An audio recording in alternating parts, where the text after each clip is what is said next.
The unraveling began with something absurdly mundane, a blue electric toothbrush in my bathroom that wasn't my mine. A twin to the one I spotted days later in my stepsister Chloe's bathroom during a video call. In that frozen, pixelated second, a chasm opened between us. We both knew. The man I'd loved for 11 months, the one who remembered my coffee order and my childhood goldfish's name, was also hers. The following days were a grim autopsy of our shared betrayal, cross-referencing photos and lies until the horrifying timeline was complete. The confrontation was a symphony of our rage, a united front that eviscerated him, and left us hollowed out on my living room floor, sharing a bottle of his whiskey and deconstructing our year-long delusion. In the aftermath, our shared rage became a sanctuary. Our parents had married when we were 15, forcing two stubborn, grieving girls into a shared room and a reluctant sisterhood. We'd fought our way through high school, endured years of tense family dinners, and had only recently found a fragile peace as adults. Now this. Our nightly debriefs, fueled by wine and grief, slowly evolved from dissecting his lies to confessing our own deepest fears and insecurities, things we'd never shared. Not in all our years as step-siblings. The distance between us on the couch vanished. My head found her shoulder, her cheek, resting on my hair, and it felt like the natural conclusion to a decade and a half of lingering. Touches and glances that held a second too long.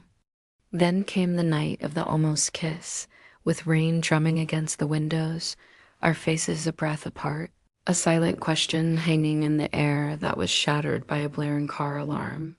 We scrambled apart, muttering frantic excuses about trauma bonds and grief, trying to stuff the terrifying genie back into its bottle, desperately repeating the word stepsister like a mantra meant to save us.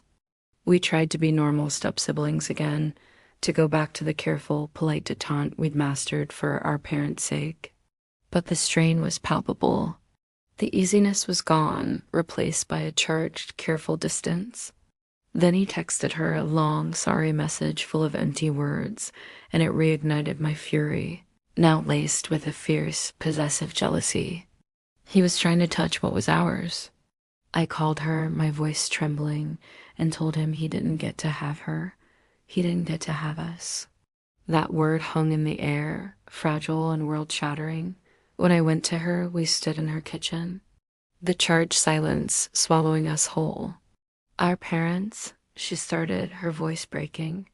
I know, I whispered. I know.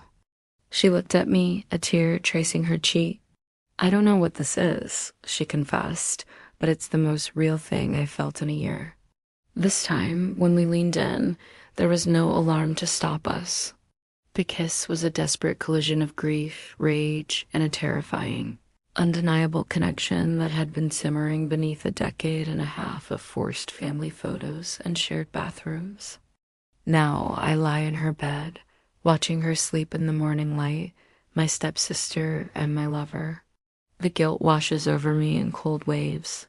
This isn't a biological taboo, but it is a profound betrayal of the family that painstakingly built itself around us. We would break our parents' hearts.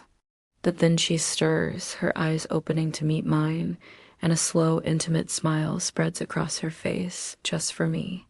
Her fingers find mine under the sheets, and in that moment, the guilt is replaced by a sense of rightness, so profound it steals my breath. We are an island of two, a secret world built on the ashes of his lie, bound by a connection forged in the unique fire of a blended family's complicated love. I don't know if it's love or madness or both, but he took everything from us, and in the empty space he left behind, we found each other.